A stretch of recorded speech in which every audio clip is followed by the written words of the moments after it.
How's it going, everyone? Mad Spartan here, and today I'm bringing you another 25 fun facts about Contest of Champions because you guys seem to absolutely love the last video. I cannot believe how much love it is getting, how many subscribers I've got, and how many comments I get. Like, I really am so grateful for everything. Oh, now back to the video before I ramble too much. First fact being that actually the unblockable part of Rhino's charge varies depending on the size of the champion that he is attacking.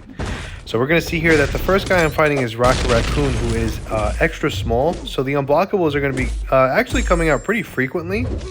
And later on we're going to be fighting a Sasquatch, who is an extra large champ. So you're going to see the unblockable actually takes a very long time to come in.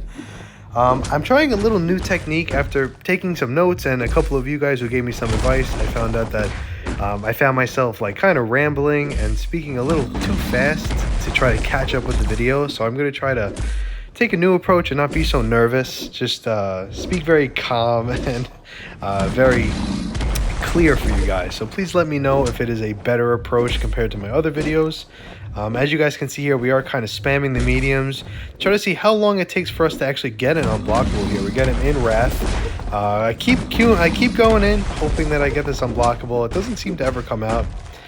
So it was a pretty cool fact. It's literally in his passive ability part. You could just see, as you can see, we just got it after like 15 tries. I'm not sure how many exactly, but as you guys can see here, it does say impacts the Rhino's dash attack, have a chance to be unblockable, the chance depending on the size of the champ that he is attacking, which is pretty cool in my opinion. The next fact is going to be the fact that I believe that Kindred is an amazing champ, extremely undervalued. He's got insane immunities, got poison, incinerate, heal block, infuriate, so much. And his main thing, if you guys can see when he gets Nightmare Outbreak, is that he actually regens 0.75% of his missing health. So as you guys are going to see here, we're going to queue into this Diablo, who's a little tanky. I didn't want to use the Winter Soldier because he's not strong enough. So we're going to be using, going up against this random Diablo. I think he's in one of the side events or something like that. And we're going to get hit here to kind of get a little bit on lower health bar when we're going to be fighting him. And I'm going to show you guys just how powerful this regen is. Like I said, it is 0.75 of missing health. So obviously, in case you couldn't figure that out, depending on how much health you lost is how much you actually regenerate, which, you know, it's easier just to show you guys. We're going to be blocking some hits here. I do want to get him as low as possible, but still relatively in a safe range, just to show him off to you guys. I'm not hitting his block because of the node that he has, so besides the point, you guys are going to see here, when we reach Outbreak, every time we degen Diablo, we do regen a little bit, which is, in case you want to use Kindred for long quests to keep him healed up, you will throw the SP1 to keep the degens on him permanently. You don't have to stay with him to keep them on. And as you guys can see, we are regenning pretty well. I think we started this outbreak at like 26% health, so we are definitely regenning a lot of health here. And as you can see, we throw him with another SP1, just kind of get another degen here. And as you can see, we got to 47%, which is a pretty good regen mechanic for someone that people don't really know much about except for on defense. Next fact is the fact that Mysterio is actually poison immune as long as his helmet is not cracked, which is pretty cool. Not a lot of people really know that. Obviously, he's immune to ability reduction accuracy, but another thing is he's poison immune, so he's actually a good poison immune option if you guys wanted to go that route ever. The next fact is kind of hard to explain. It's how the symbiotes actually all have different ways of dealing with a Spider-Verse champ's evade, some of them easier than others. First up, we're going to be going with Venom, who as a passive ability just stops the passive evade of Spider-Verse champs. You're going to see evade failed. It's literally just built into his kit. There's no real way to stop that from coming out. There's no way to get it from if you're using Venom. It's literally just built into his kit. As you guys can see, evade failed. Pretty interesting. You can throw the SP2 to get all the Furies. It's literally just built into his kit. It's a passive ability. It can't be taken away, or it can't be, given to anyone. So it's pretty interesting. And you're going to see that we're going to go over other symbiote characters. Like, we're going to be going over Red Goblin, and we're going to be going over Venom Pool. And they're all kind of unique in their own ways. So as you guys can see here, we're seeing a lot of evade failed. It's pretty much a permanent thing just to show you guys how it works. And next up, we are going to be going for Red Goblin, who in his description says the exact same thing. Spider-Verse champs can't evade. And I tried it on Spider-Ham first just to see, and I wasn't seeing evade failed ever. So I wanted to queue up against Stealth Suit Spidey to make sure that he was actually stopping the evade and I didn't just get super lucky. And as you guys can see, he actually stops the evade without it indicating that he's stopping it at all. So it's pretty interesting. And the third symbiote that deals with it pretty much by himself without doing anything is Anti-Venom. He requires the Clintar debuff to do it, but to be honest, it's applied in the beginning of the game. Not really any Spider-Verse champs can shrug it off, to my knowledge, so it's not like anything that you're going to have to work too hard for. And then next up is Venompool, who actually needs a Clintar buff in his cooking meter to actually stop Spider-Verse champs evade. I actually used them in war for a very long time, so that's how pretty good on my area of expertise for him. So he's actually interesting because he needs a specific buff for it. So I thought that was pretty cool. And then unfortunately, Symbiote Supreme and Venom the Duck can't. So it was pretty interesting. And this fact is kind of for the OG people that played. The OG Black Bolt, before his buff, actually did a lot of damage to himself when he did his SP2. It was big burst damage. The only Black Bolt in the game that still does it is the Realm of Legends Black Bolt, so I had to get all the way to the end here. Not like it took too long, I just kind of used Gladiator and had a good time with it. But you guys are going to see here that we're going to get him to his SP2, and he actually does insane burst damage to himself. I believe it's 5% burst damage twice, so I think he does a total of 10% damage to himself, which is pretty insane whenever you wanted to use him. Obviously, you weren't going to be able to use him, but it was still just funny to see. And he had another ability where he would just indefinitely stack up Cruelties and Furies, so his damage would just be nutty. So as you guys saw, pretty cool burst. Just with great power comes great responsibility, which is just pretty funny. And the next fact is something that I've actually used in war, specifically against photons. But if you turn off your dexterity mastery, actually Spidey 299 in his kit has the ability to dodge attacks. It does not require the dexterity mastery to do it. It says that he dodges attacks when he dashes back, which means moves just like that Unlucky that get rid of your dexterity mastery, he can actually bypass completely as long as you don't have the dexterity mastery. As you guys are going to see here, we're going to be fighting Photon here. Not really sure how long of the clip that I put here, but when she gets her light force, or whatever it's called, it actually disables dexterity just like the Unlucky with Domino. But because we have no dexterity to reduce, the game just kind of gives us our basic dodge mechanic that he has built into his kit alone. I don't think there's anyone else who has that, so it's pretty interesting. I used to use him to take out all different photons. I just had to switch my masteries up, so pretty cool. Next fact is actually something pretty cool. It's that Spot has a pre-fight ability which allows the next Science Champ to become buff immune every single time you knock them down. It's kind of like a Mr. Fantastic pre-fight that you can keep reapplying when it goes away.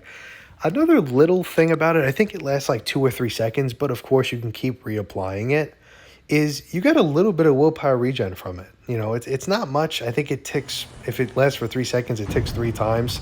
So it's not like a valid way, but it's some type of regen for you to have. As you guys are going to see here, I'm going to knock him down, and we're going to gain the buff immunity. I kind of got hit there just to see like what the regen was like, but the Winter Soldier just doesn't do any damage, so we had to get hit with this SP1 here.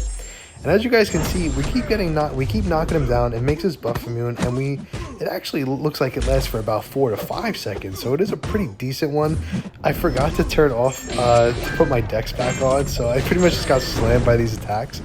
But as you guys can see, it is a valid willpower mastery mechanic. It's a pretty cool buff immunity. It's just a pretty cool thing that no one really knows about. This fact that you're just looking at this team here, these are the only 5 characters in the game that are immune to heal block. It's pretty cool because when you look at all the immunities, you see a huge list of characters, but heal block literally only has 5 people on it, which I found pretty interesting. I love that, actually. I love like little facts like that. This fact is actually something that I've used in war plenty of times, and it's the fact that if you use Heimdall to save a buff immune champ such as Titania or Silk or anything like that, well, Silk's not buff immune, I'm stupid, but or maybe she is, I don't even know. I'm literally having a brain fart here. when you get hit with the special, you know, something as a special 3 or a hit that knocks you out, you actually tank the initial hit from Heimdall, but that's all you get. You don't end up actually getting an indestructible buff, obviously, because they're buff immune. You do just tank the first hit, as you guys saw there. So it's pretty cool. It's literally just enough to tank one hit. So I don't know if it's valid for war or anything like that, but it's something that you can take, you know, you can use. This one is actually pretty underrated. I would love to see what people do with it. It's the fact that Psylocke can actually permanently power lock people. If you use the SP1 to power drain someone to actually 0 power, that little purple passive thing goes on, which is basically just an indefinite power lock. As long as you don't heavy, they stay power locked. You hit him with SP1s, SP2s, SP3s, and as you can see, he is gaining no power. Originally, I think he used to be able to loop heavies, but it got nerfed like a long time ago.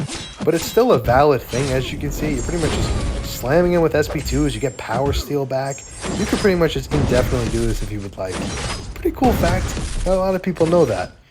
The next fact, pretty quick one, is that Stealth Suit Spidey actually has an ability that gives him increased critical rating against Sinister Six and Symbiote champs, which is pretty cool. And another fact, Superior Iron Man built his suit in the comics based off inspiration of the Symbiote suit. So it's pretty cool. It's like a liquid metal thing. So he took a lot of inspiration from the Symbiote. So it's pretty cool, you know, just not that it affects the game at all, but it's still, I still liked it very much. The next is a pretty interesting mechanic with Corvus's parry. When he parries, he inflicts an armor break as well, which, as you can see, when you parry someone like Civil War Black Panther, who's supposed to reflect the stun, it seems as though the armor break comes out first, which allows no stun reflect to come out. So it's pretty cool, like what ends up coming first and what doesn't. Like, it's all different how the game interacts with it. Another interaction that can be tested is Iceman. He cannot shrug off the stun when he has his ice armor up. It's almost as if you're armor breaking it before he's able to shrug it off, which is a pretty cool mechanic. Next up is how Beast is actually pretty underrated. I know that a lot of people are going to roll their eyes when they see this, but he actually reduces the duration and potency of bleeds by 65%, which is pretty solid, you know, nothing crazy. And this form, the acrobatic form, of course he's only Sig 1 as a 5-star, but he has the ability that after he blocks an attack, so it could be a parry or a regular block, and he hits someone with a medium, light, medium, he regens about like 150 health per hit. I'm not saying it's good, but it's just pretty interesting that he has a lifesteal mechanic. Like, I love that. Like, it's just something interesting that you didn't know that he had. Like, he has unknown utility. Next up is a quick one. Purgatory is actually Morningstar from a different reality that beat Guillotine and took her sword. So she's pretty cool. She's kind of like a what-if character that happened to also be in the game. So I did like that a lot. Gotta pick up the pace a little bit.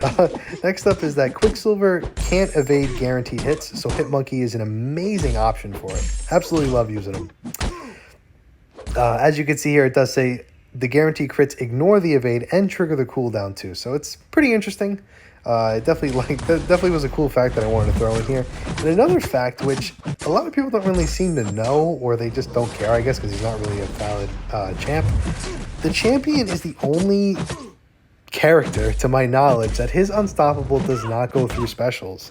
It literally can, it's the only thing that his Unstoppable can't tank. You know, it can tank basic attacks, but it just can't tank specials. As you can see here, we absolutely slam him with an SP2 while he's unstoppable. Of course, he regens most of it. That's part of his kit, but it's just pretty interesting that he wasn't built to just tank everything, only basic attacks, which is pretty interesting. We're going to hit him with an SP1 here, and you're going to see that he just doesn't tank it at all, which I absolutely, this is so interesting. Next up is the fact that Rogue can shrug off abilities, and it says here because she took powers from Carol Danvers, the Miss Marvel, which is just an interesting thing that the only reason why she has that ability is because she took an ability from someone else who doesn't even have that ability in the game, which is pretty weird. Next fact is when Ghost has the passive precision, evades can't happen when she's hitting them, but it also can't happen when she's hitting their block as well. So as you can see here, we did hit into Wasp's block with the precision on, and as you can see, it's an 8% chance to evade, but if anyone's ever fought Wasp, you know that it literally comes out all the time. We are just laying into her block here. I did check her kit. She can block, she can evade blocked hits, so you know, it took me a long time to test it, so it is pretty interesting that it's literally on as long as he has the buff. Another just interesting, it's, you know, it's a fact, it's just a pretty cool thing, is every single time that Werewolf by Night fights Moon Knight, Moon Knight gets the bonus of a full moon, because obviously Werewolf by Night wouldn't even exist unless you had a full moon. So it's just a pretty cool thing that they, you know, kept true to just the character himself. You know, I believe maybe at one point he was able to get different moons. I'm glad they either fixed it or realized it before he came out, and it's just a pretty cool thing to see that he gives him the bonus of full moon, which is I love it. I love those little details that they put in the game. Absolutely amazing. As you can see here, we kind of fight him 3 different times to make sure that it's not a fluke, and I actually cut like 3 other attempts from this snippet, so he definitely only gets full moon against them, which is just hilarious. Next up is that Wiccan and Hulkling are actually together in a relationship. Pretty cool, you know, as you can see here with the synergies. True love, you know, my Prince Charming. It's just adorable. It's just amazing. I absolutely love it. And next up is, once again, an ability that not really a lot of people know. Sentinel actually has a regen ability. The requirements are not really hard to do. You got to hit him with 1 SP3, as you guys are going to see here.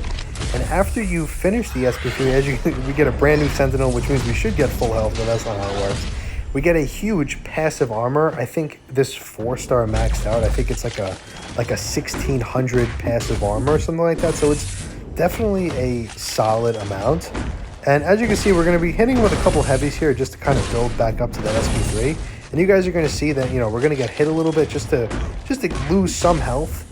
It actually regens you based off lost health, just like the Kindred from before. So it's pretty interesting. I'm going to stand here to get hit a couple times, maybe get hit by this SP1, because I just want to show you guys kind of how the regen is. You know, I would like to be at 1% health just to see how it is, but I don't have all the time in the world to stand here and get hit for 141, because of course the armor is huge. So you're going to see here, we're going to hit him with an SP3, and we're going to get a little bit of regen, which it doesn't look like a lot, but you got to understand we're only missing 15% of our health, so the regen 5% is actually a pretty good percentage. Quick one. Overseer has a synergy with all the Bruce Banner Hulks that makes them immune to inverted controls. Now, obviously, this picture's a little messed up, but this is Cap World War II SIG ability. And at 6-star, it maxes out at 60%. What is his SIG ability, you ask? He has the ability to perfect block attacks as long as the opponent is suffering from buffs, which is hilarious if you really think about it, because almost every character in the game, especially new characters, have some type of buff. Don't know if it works for passives, but as you can see here, we are literally just sitting in the corner here holding block like it's no one's business. I absolutely love it. Extremely underrated. If they were to rework this character, I would definitely give my opinion of do not get rid of the Awakening. It is so underrated, and if it was with a good champ that had like other stuff to offer, this would be one of the best SIG abilities in the game. You guys are looking at it. It's, I think with my 4-star, it's only a 50% chance, but it looks like it's just indefinite. Maybe it stacks with buffs. It doesn't say that, but look at this. I don't take a single amount of damage. It is pretty crazy. I mean, besides that heavy, obviously, but it is just so interesting. I absolutely love it. And now for the 25th and final fun fact about the game. Those of you that don't know who Blade is, he has this crazy ability called Danger Sense, which allows him, against specifically #dimensional beings, he gets the increased attack rating, he reduces their ability accuracy by 40%. Now, that ability is really solid, because at the time, like, the big bosses were like Mephistos and Dormammu's, like, they were definitely really good. But he had these synergies which broadened the amount of champs that he could affect with his Danger Sense. Now, as you can see, if he's paired with Dormammu or Mephisto, it expands to all Mystic champions. And if the big one, if he's paired with Ghost Rider, he's actually paired with all of the #villain guys. So anyone that has the actual tag of being a villain or just a Mystic in general, if you pair them with Ghost Rider or Dormammu or Mephisto with Blade, he'd actually affect all of them with it. So I'm just gonna have this gameplay going on in the background while I go over the exact math of it that brought me to this total conclusion. Now, I literally sat down and did the full research of every dimensional being, every villain, and every mystic that didn't overlap on the other tags. Now, I did the math. I even have a picture later on if you guys want to check my math and everything. It is exactly 14 dimensional beings that it works on currently in the game, which is a pretty good amount, but obviously there's hundreds of characters in the game, so it isn't great. But when you pair him with Ghost Rider, you immediately add 82 champs to that list. And then with the remaining mystics that don't also are classified as villains or dimensional beings, you get another 24. Which equals 120 champs that Blade can affect with his ability reduction and increased attack, which is a pretty good chunk of characters in the game. If you pair him with Stark Spidey, so now if you're running a 4-man team here, so for questing or anything like that, it actually increases the potency by 45%. So whatever 45% of 40 is, that's the increase. I think, let's just say it's going to end up being a little bit it's going to be almost 60% increase. I'd probably say like 55%, something like that. Which is a pretty good chunk, and I think increasing the potency of it also increases the attack rating that you get during. So it is a pretty good ability. I wanted my last fact to kind of be something interesting. So this, it took me a little bit to sit down and research a couple of champs, and as you guys can see, it is a pretty good character. He used to be amazing when he first came out. Now he's kind of flown under the radar, I would say.